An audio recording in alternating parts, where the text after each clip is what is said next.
Hello, friends, and welcome to today's podcast. I'm really glad you've tuned in because the topic we're diving into is something that touches the lives of millions of learners around the world. How do we learn English most effectively? Now, before you roll your eyes and think, I've heard this question 1,000 times, I want to invite you to listen with fresh ears. Because the truth is, there isn't just one answer. There are countless methods, strategies, and philosophies out there. But some are shallow, some are misleading, and some simply waste time. My goal today is not to throw a long list of random tips at you. Instead, I want to guide you through a deep exploration. Why do so many people fail to reach fluency, and what actually works if you want results that last? By the end of this episode, I promise you'll not only understand the principles behind effective learning, but you'll also feel more motivated and confident about your own journey with English. So, let's get started. Part 1. The problem most learners face. Let's begin by acknowledging the elephant in the room.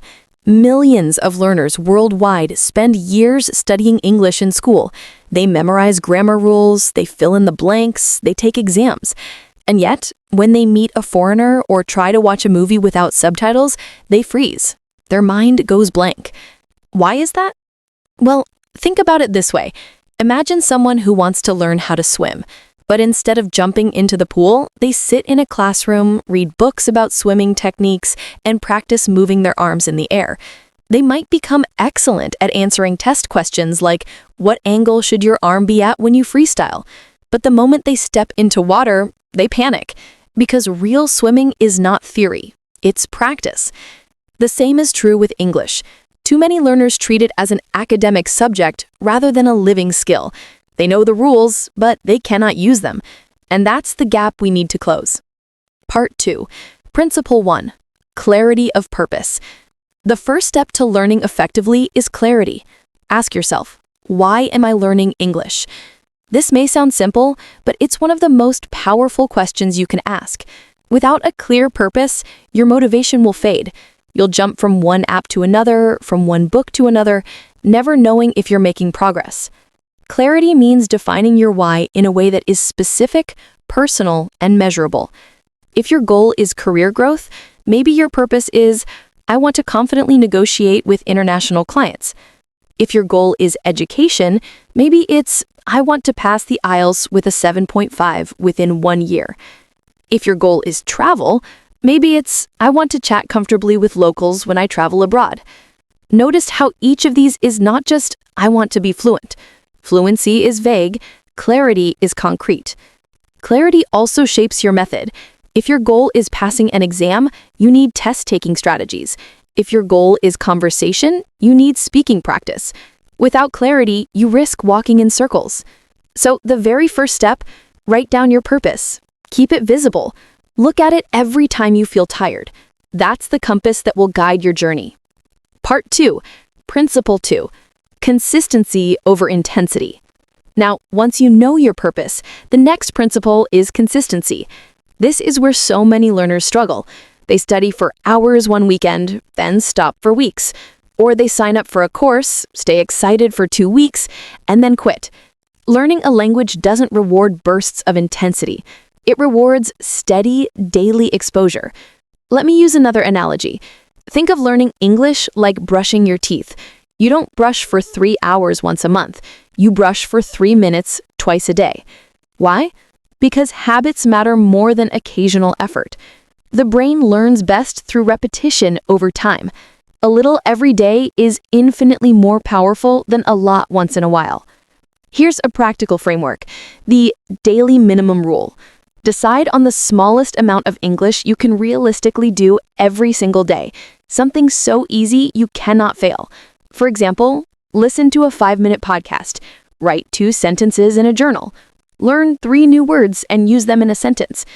These tiny actions build momentum, and often, once you start, you end up doing more. But even if you don't, you've maintained the habit. Think of it like planting seeds. One day of watering won't grow a tree, but daily drops of water over months and years create deep roots. Consistency is how you transform English from a subject to a skill. Part 4. Principle 3. Immersion, not memorization. The third principle is immersion. If you want to speak naturally, you must live in English as much as possible. Let me be clear, immersion doesn't always mean moving abroad. It means surrounding yourself with English until your brain starts to accept it as normal. Here are some ways to create immersion at home. Change your phone and computer to English. Listen to music, podcasts, or audiobooks in English every day. Watch movies with English subtitles, then rewatch without. Read news articles, blogs, or even social media posts in English. Speak out loud to yourself. Narrate your thoughts, your plans, or even your grocery list in English. Why does immersion work? Because language is not just rules. It's patterns, rhythm, intonation. When you immerse, your brain absorbs these naturally, just like a child learns their mother tongue. Here's a personal story. A student once told me, "I never studied phrasal verbs, but after listening to podcasts every day, I just started saying things like pick up or turn down naturally. It felt automatic." That's immersion at work. Memorization has limits. Immersion transforms input into intuition. And now we arrive at what I believe is the most important principle: mindset. You see, many learners already know the grammar, already know the vocabulary, but they are paralyzed by fear. Fear of making mistakes, fear of sounding silly, fear of being judged. But here's the truth. Mistakes are not the enemy. Mistakes are the price of admission to fluency. Every mistake you make is a step forward because it means you're trying. Think about how children learn. Do they stop speaking because they mispronounce words? Of course not. They keep going, they laugh, they try again. And with time, their speech becomes natural. Adults can do the same if they allow themselves. So the mindset you need is one of growth. Instead of asking, "Am I perfect yet?" ask, "Am I better than yesterday?" Celebrate progress no matter how small. Did you understand one more sentence in a TV show? That's progress. Did you dare to speak in front of someone? That's progress. Confidence grows not from waiting until you're ready, but from acting before you feel ready. Every time you use English in real life, you're training both your brain and your courage. Part 6. Practical strategies that combine the 4 principles. Now let's put all of this together with practical strategies that use clarity, consistency, immersion, and mindset. Daily speaking habit. Even if you don't have a partner, speak out loud every day. Record yourself. Compare your recordings after a month, you'll hear the difference. Input flooding. Choose one source you love, maybe a podcast, a TV series, or a YouTube channel, and consume it daily. Repetition builds familiarity, and familiarity builds confidence. The 1% better rule. Focus on improving one small thing each week. One week you work on pronunciation of TH, another week on linking sounds. Over a year, that's 52 improvements. Accountability systems. Share your goals with a friend. Join an online challenge. Post your progress on social media. Accountability keeps consistency alive. Gamify your learning. Use apps that track streaks, reward points, or give feedback. Your brain loves rewards, so use that psychology to stay motivated. Part 7. The long-term view. I want to emphasize one final truth. Learning English is a marathon, not a sprint. Too many learners ask, "How long until I'm fluent?" That's the wrong question. Fluency isn't a destination where you arrive one day and say, "I'm done." It's a lifestyle. It's the ability to keep growing, to keep expanding your vocabulary, to keep refining your skills.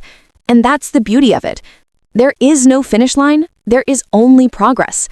The English you know today is more than you knew yesterday and less than you'll know tomorrow, if you stay consistent.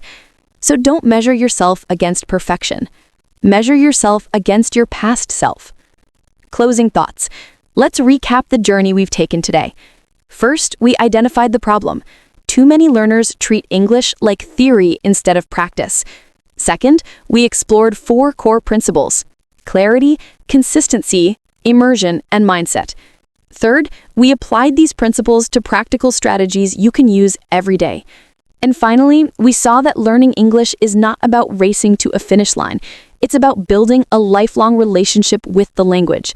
So I'll leave you with this question. What is the one small change you can make today that aligns with these principles? Maybe it's writing down your purpose. Maybe it's setting a daily habit.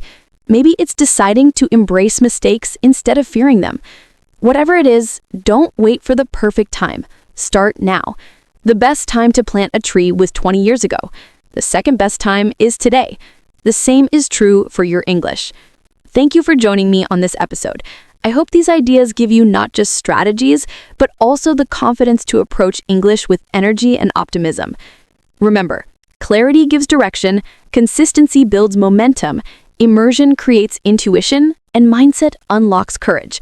Put them together, and you'll not just learn English, you'll live it.